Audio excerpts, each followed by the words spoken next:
going on YouTube? Trucking in life at one more time, guys. Guys and gals and gals and gals. Yeah. Anyway, guys, today's video is gonna be about weight distribution or knowing your weights. Again, these videos be sparked by either something I deal with on out here in the real world or something I see on YouTube. Or like, that ain't too right. Well, I think somebody needs to know this more because, you know, people don't. Anyway, this game is not really understood. But anyway, I want to make sure if you get out here, you at least know how to get your weights right when you're doing containers. Because this business right here could be challenging by itself, but let alone if you don't know how to get your weight right, because it's a bullseye on containers' backs.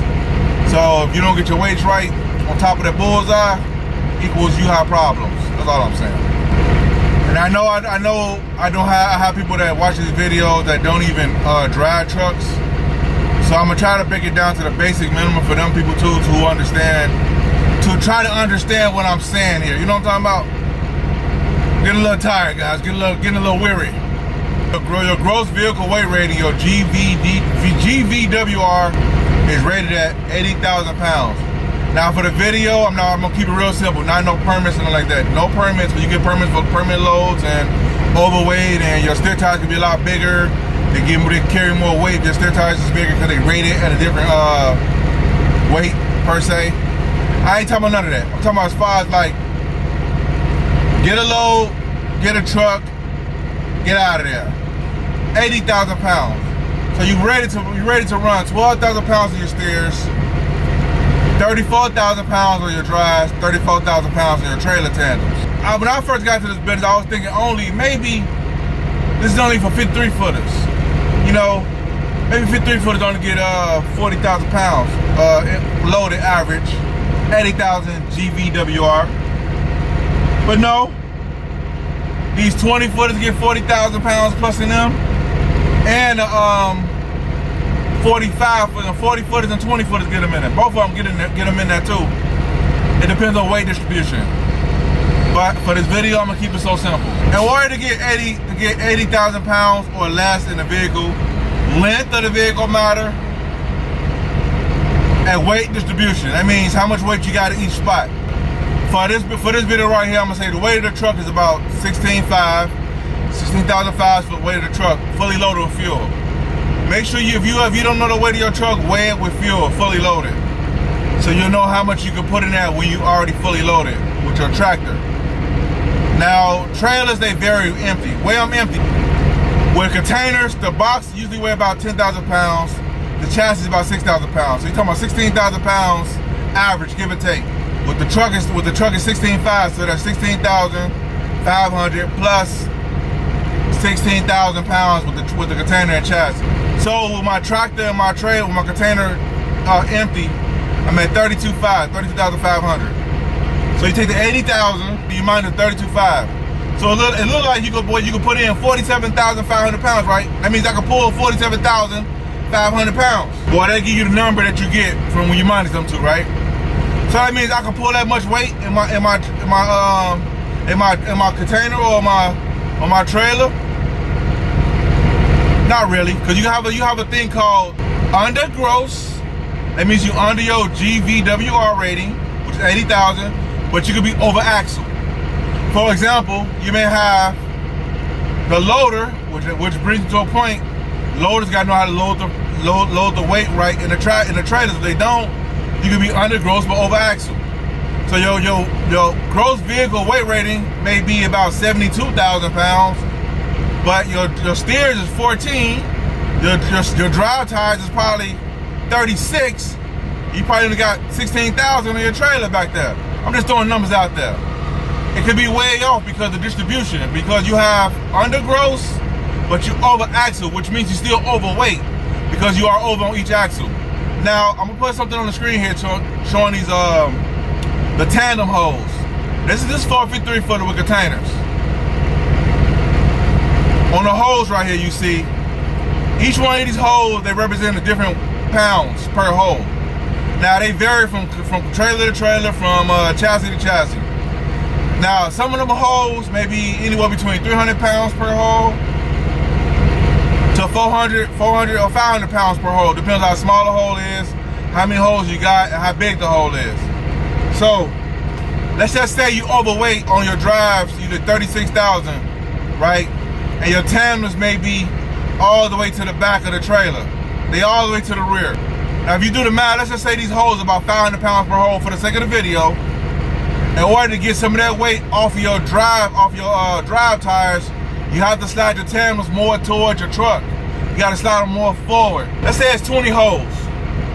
And your trailer's in the 20th hole back there. It's 36,000 on your drives, and they're supposed to be 34. You gotta move 2,000 pounds. So you do 2,000 divided by 500. That'll give you 4 holes. So you have to move your trailer tandems up 4 holes.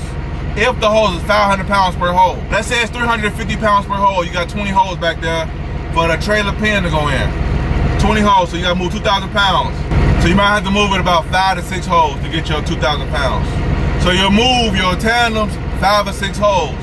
Now, in order for you to understand how many holes, pounds per hole your trailer is, this is gonna be kind of, you know, a headache to do, but you can do this if you got time in the truck stop. If you got time in the truck stop, do this. When I first got out here, I had to do this so I could figure out the holes, the pounds per hole. Because sometimes you may be in situations where you have to know that because you may not be able to have a truck stop to go weigh your load at before you got to reach a coupe. Go weigh yourself at a cat scale, and then let's say your weight is off. Because sometimes if you don't know what your weight is, you may have to weigh it 2 or 3 times to get your weight right. So let's say you weigh it in the 17th hole, right? And let's say I'm over on my drives again. So you go weigh it and you move it up 1 hole. You take the weight, the previous weight you had before, and then you minus the weight you got right now. That'll give you how much pound per hole it was in your trailer holes. In case you guys don't get this, just rewind the video and watch it over again. So that'll give you how much pounds per hole of that trailer you got, or that chassis you got, or that container you got. That'll kind of give you the idea how much pounds per hole. So in case you gotta move stuff around again, you ain't gotta keep trying to reweigh it. You can do some math. Okay, I moved it, I lost 700 pounds. I still over on my drives about 900. So if I move it 3 more holes, that'll give me 950 pounds, I believe, or something like that. You guys do the math. So if I move it 3 more holes, I should be straight. I ain't gotta reweigh it. I already know how much my weight gonna be. You see what I'm saying? But if you don't do that, you have to keep going on the cat scale, rewind. But anyway, I digress with that. So that's what 53 footers. Now, you kind of get some accurate with some 53 footers. You can slide the tandems. Now, if you can't slide the tandems nowhere, you got no room to play with, I wouldn't recommend moving the 5th wheel. I would not recommend moving the 5th wheel because you can cause a lot of damage that way. Couple things factor in here. When you find out your weight distribution too, it depends on the placement of your fuel tanks. Your fuel tanks is further back on the truck, so it'll put more weight automatically on your drives. They more forward, so put more weight automatically on your steers. Just make sure you just know that if you're ever doing this stuff. So let's just say you gotta play with the fuel, right? You gotta play with the fuel to kind of get your weight right, just act right in you. The play with the fuel is this.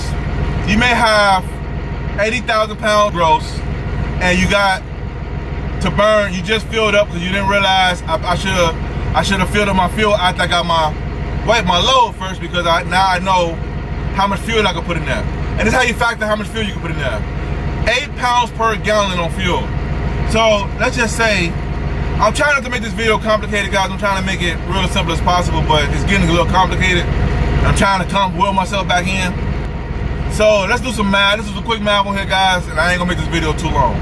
For the sake of the video, let's say you got 300 gallons on your truck. You got 150 on that side, you got 150 on this side. So you got 300 gallons total. 150 plus 150 equals 300. You times that times 8. They give you 2,400 pounds. So let's say you at 78,000 pounds even, and you fill up. That's with the load. You load it. You 78,000 pounds. Let's say you are empty. You ain't got no fuel in your tank. I'm just standing for the video to make it real simple. If you throw 300 gallons in your tanks, that's gonna put you at 78,000 plus 2,400, 80,400 pounds. So if you already know, this is a rule of thumb I usually do. If I'm at a place, like I have a tank, and I know I'm picking up a heavy load, I get my load first. Then I see how much diesel I can put in there, because I know the weight the measurements of how many pounds per gallon of diesel I need, and I know the weight of my empty weight of my trailer, my container or chassis, and I know the weight of my truck fully loaded. So I know what the gross vehicle weight rating empty is with my tractor and trailer. So you take that same number and you just gotta do some numbers. You gotta do some math in your head. Now a lot of people don't know this when you're dealing with trucking, because there are entities out here that's waiting on you to come sliding through, not knowing this stuff, and you will get popped with fines because you are overweight, either over axle or you over gross. Or you could be over gross on the tonnage street that don't require you to be a certain amount of tons. You could be over gross on that street. So there's so many ways you can get in this business, but I digress. I'm gonna bring it back.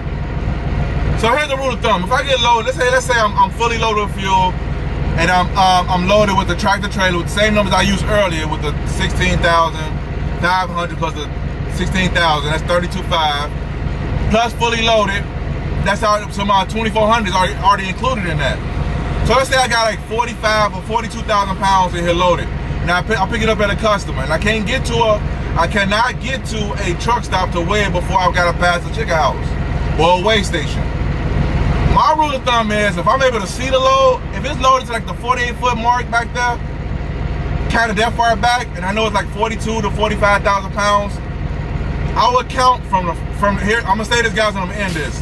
And this have gotten me out of a lot of jams. I would count from if you walk in from the cab, walking toward the back of the trailer, start counting the holes. Now this don't matter with either size, small or big. I've done it with both, and it's a safe haven. So to kind of get a good idea, to kind of ride kind of even, I would count back between from the front first hole going toward the rear trailer doors, 8 to 10 holes. Put your first tandem pin between the 8th and the 10th hole. Put it up in there. I would say 8, if not 9 times out of 10, your way to be okay, at least to get to a truck stop and get past a weigh station. This worked. I had a regular van, I have a container. And I've done it with containers too. I got trapped in portable scales like that before too. So many traps out here, so many traps. But anyway, YouTube, that's it for this video, guys. I hope this video was helpful. I hope I didn't clog it up with a bunch of extra stuff. But either way it goes, hope it's some information you can use. So that's it for this video, YouTube. So YouTube, hope this video was helpful. Give you a little understanding of what's going on here. I'll see you guys in the video. Peace.